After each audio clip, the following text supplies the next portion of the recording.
Ada satu kabar baik dan satu kabar buruk dari para ilmuwan. Mau dengan duluan? Oke. Kalau dari kabar baiknya, cuman bilang kalau teleportasi bisa ada di dunia nyata. Tapi kabar buruknya teleportasi ini nggak kayak yang kita kira. Emang kayak gimana teleportasi sebenarnya? Jadi teleportasi yang dimaksud bukanlah pindah tempat secepat kilat yang dilakuin jagoan kita ini, tapi teleportasi ini bisa kejadian di dunia kuantum, ya dunia super kecil. Buat malam ini coba anggap ada dua mesin fotokopi super canggih yang bisa nyalain informasi makanan kesukaan kita ini. Di mesin yang satu dia akan nge-scan informasi bola daging dan dikirim ke mesin lain. Waktu informasinya nyampe mesin itu akan ngebentuk makanan yang sama dari informasi tadi secara instan.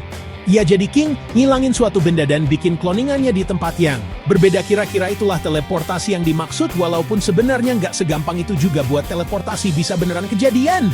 Kenapa bisa begitu? Jadi dalam dunia kuantum informasi, diskan itu ibarat kita membaca data diri suatu partikel.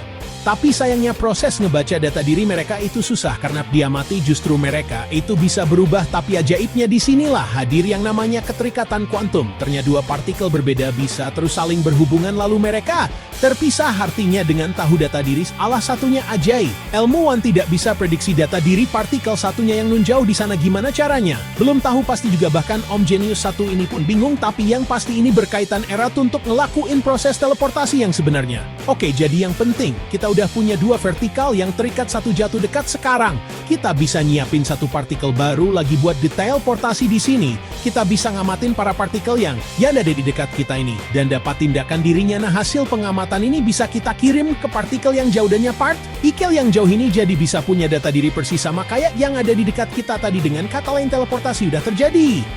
Iya, kedengerannya emanglah awalnya ilmuwan berhasil teleportasi partikel setengah meter, lalu bisa hampir 100 meter, dan terakhir udah berhasil teleportasi ribuan kilometernya, hampir setara jarak dari Jakarta ke Padang. Penelitian soal teleportasi di dunia terkecil ini juga bikin tiga ilmuwan ini berhasil dapetin penghargaan paling keren di dunia sains. Ya, teleportasi ternyata bukan pindah menembus ruang dan waktu, dan kalau portasi yang satu partikel aja udah super susah, apalagi manusia. Bayangin musik ngukur triliunan atau yang ada di tubuh kita yang diperkirain sampai dibutuhin memori yang sebegini banyaknya. Jadi ya, setelah polusi, bunyi-bunyi klakson dan kata-kata bijak dari truk lintas kota, semuanya masih akan menghiasi perjalanan kita sampai beberapa waktu ke depan. Dan seperti biasa, terima kasih